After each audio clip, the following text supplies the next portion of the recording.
Garp versus Blackbeard. Definitely not the matchup I was expecting, but holy crap, I will take it. Especially since this is the first time, to my recollection, that Garp is actually doing something worthy of his hero title. Remembering that that's kind of a false accolade given to him after the whole God Valley censorship incident. And in fact, I even have a whole video asking the question of, is Garp actually a hero? But at this moment, the answer is yes, he is. It's indisputable. Garp is doing the typical third act opening of disobeying orders for the greater good and such, and is setting sail to potentially start a war with an Emperor of the Sea, all for the sake of one Kobe. If this was a movie, I feel like the scene that would have preceded this would have been the Fleet Admiral asking Garp to hand over his gun and his badge, because he's too much of a loose cannon, so he's off the force. But I feel like what truly makes this heroic is that this may very well be the last stand of Monkey D. Garp. I really do feel like just casually strolling into Blackbeard's stronghold, whilst wonderfully dramatic, is quite the poor maneuver and can only result in tragedy. Let's examine this for a bit. Blackbeard encountered Silver's Rayleigh on Amazon Lily. Rayleigh is of course best known as a drunk, womanizing, gambling, legendary old man, which means that Blackbeard has something of a trend happening when it comes to targeting the elderly, with Whitebeard, Rayleigh, and now Garp. Yeah, it's practically elder abuse. I mean, the Rayleigh situation went pretty badly, but that's because Blackbeard was the aggressor. He was invading someone else's stronghold. He was doing it without the support of his full crew, and there was a competing faction of Marines. In this situation, facing off against Rayleigh was just too much of a wildcard factor for Blackbeard to risk. However, with Rayleigh's words that he isn't particularly sure if he'd be able to win against Blackbeard in a life or death round of fight battling, then I think things would go down very differently if Rayleigh were in Garp's current position. If Rayleigh were to invade Hachinosu all by his old man self, then he would lose every single advantage that he had on Amazon Lily, which even then was very much up in the air. I mean, a big part of that was also the fear of letting Boa Hancock go free and being all petrified. And Garp, well, look, let's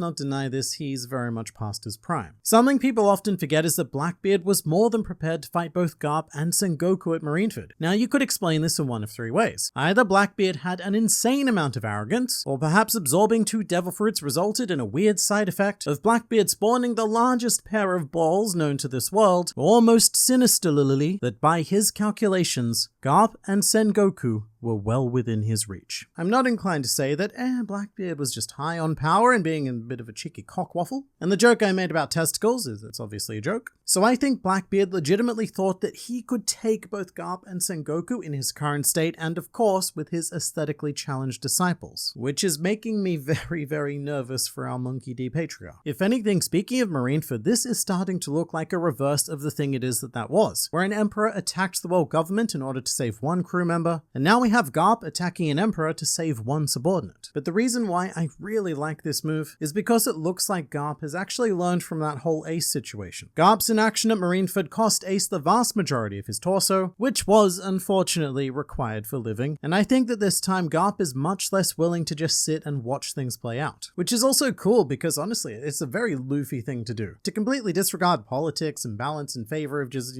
some punching and saving a dude. And also, Blackbeard right now needs something to put himself back on the map as a villain. What he's competing against is a literal sun god who just, for all intents and purposes, beat the 2 strongest living beings in the world. Blackbeard needs a thing like that to really stand up and become just as threatening as he is obese. And going up against Garp does exactly that. Because Garp is actually a pretty terrible opponent for Blackbeard on paper. Because Garp doesn't rely on fanciful fruit, and so a big part of Blackbeard's combat functionality suddenly has no function. To beat the Garp, Blackbeard can only overcome him with raw strength, which might not have to be his own individual strength. Just like with Whitebeard, it would probably come in the form of some sort of ghastly pirate gangbang, which I will defend as an appropriate statement, because ultimately Whitebeard was killed by a gang of pirates all going bang, bang, bang, bang, bang with their gun things. But it's also very thematically appropriate. To most of the world, Garp represents hope. We as readers know that that hope is actually contained within Luffy, but to everyone else, Garp is the embodiment of safety and stability. So for him to fall may truly be the last barrier we need to break to start the incoming war. But on a much smaller scale, killing Luffy's grandfather also just isn't a very nice thing to do, and it would make the inevitable conflict with Blackbeard that much more meaningful. You killed my brother, you killed my grandfather, you're probably going to kill my mentor Shanks, and you want to take my dream of becoming the Pirate King? No.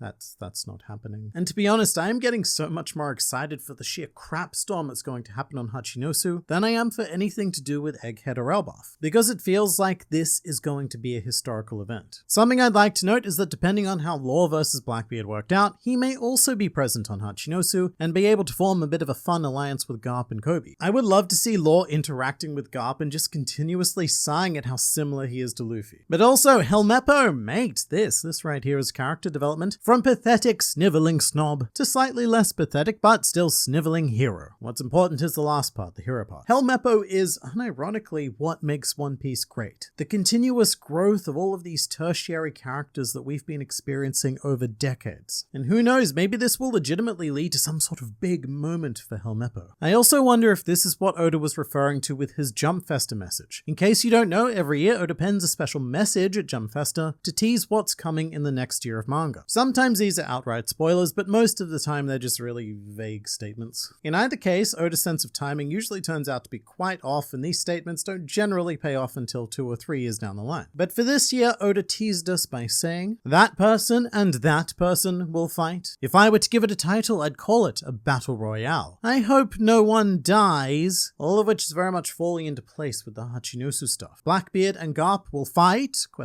And also with all of the other forces, we could definitely get some sort of battle royale happening. And as for the death flag of Oda saying, oh, I hope no one dies, I think that Garp is a solid choice for the person that Oda is hoping not to die, but is probably still going to kill that monster. Which is also a really solid choice for Koby, because he's still relatively early on in his hero's journey, and the death of a mentor is a very classic trope designed to really ignite and push our hero man to the next level. So along with Garp earning his hero title, what we may also see is Koby well on the way to making his hero title a reality as well. And we haven't even begun to discuss the most interesting potential conflict, which is Kuzan, because we actually have 3 generations of Marines all converging on Hachinosu right now. Kuzan is actually something of a Garp fanboy as well, and he absolutely idolized Garp for continuously refusing promotions on the ground that he didn't want to become an instrument of the world nobles. So what we have happening here is 2 options. Either this is where Kuzan will flip and join Garp's forces, or there's the significantly more tragic option, which I am unfortunately leaning towards at this point. When it comes to Mr. Kuzan and his tale of mysterious justice, our current plot is about how the Blackbeard pirates don't necessarily trust him, which we learnt on Dressrosa when Jesus Burgess said, and I quote, I don't necessarily trust him. Blackbeard, of course, was of the opinion that, yeah, all of my crew are bungle nuts, so that it doesn't really matter. So adding a former admiral didn't really piss in his pirate soup the same way it did for Burgess. But if there was one way for Kuzan to solidly gain the trust of everyone on Hachinosu, be it Jesus Burgess, this literal horse, or a strange 19th century prospector named Kikipatsu, who lives on Blackbeard's pleasure couch. Look, doesn't matter who it is. But a great way to gain their trust would be to kill the greatest Marine who has ever lived. The Marine that you, Iceman, have personally idolized and looked up to the most during your career. They'd all laugh. Blackbeard would do a bit of a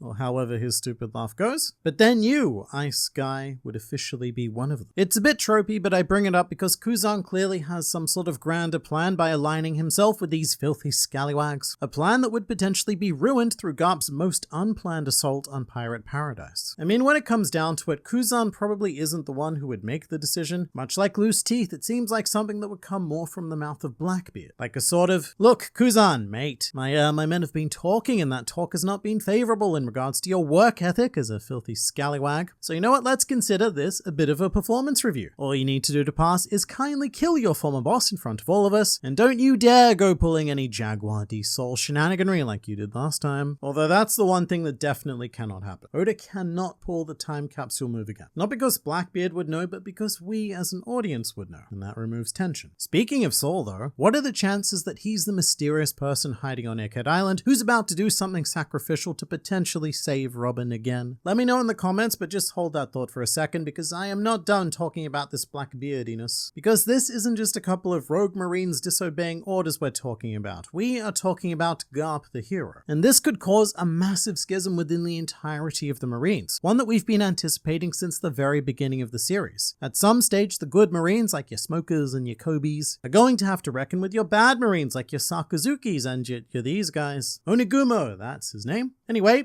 he's a dick. And remembering that Sakazuki himself does not have popular support of the Marines. In fact, it was stated that Kuzan was who the vast majority of Marines wanted to become the new fleet admiral. So what happens when when someone more aligned with the popular justice goes rogue like Garp is about to do. Or what it does is set a very bad or a very good example, depending on your perspective, for the other Marines to follow, which works out no matter what happens. If Garp is successful, then it proves that being a loose cannon of sloppy justice is the way to go, and more Marines in position of power may start taking matters into their own hands, becoming rather tired of following Sakazuki's desk adventures and never being able to do anything. And if Garp does die, then that would only make him a martyr. Essentially, he'd end up becoming even more of a hero in death than he was in life, and inspire Marines to pursue their own personal justices anyway. Although I think the more exciting prospect of that tragedy is the fact that the Marines would need a new spiritual leader. At the moment, that leader is Garp. He is the ultimate manifestation of justice, manliness, and fistliness that everyone looks up to. I mean, the world government wouldn't even let him retire because they were worried about what it would do for morale. So who fills that gap when Garp is gone? I mean, as a placeholder, Kuzan, not a terrible idea, except that he's currently a pirate and thus unavailable. But I think it's going to end up being Koby. By the end of One Piece, I suspect that Koby is going to be thought of as the Marine equivalent to Luffy's Pirate King. Two young individuals of the next generation leading the world to a new dawn. But I also love the idea that even though Luffy is his biological grandson, Koby actually becomes the one to inherit the will of Garp. All of Garp's hopes and dreams for Luffy being realized in the next generation's hero of the Marines.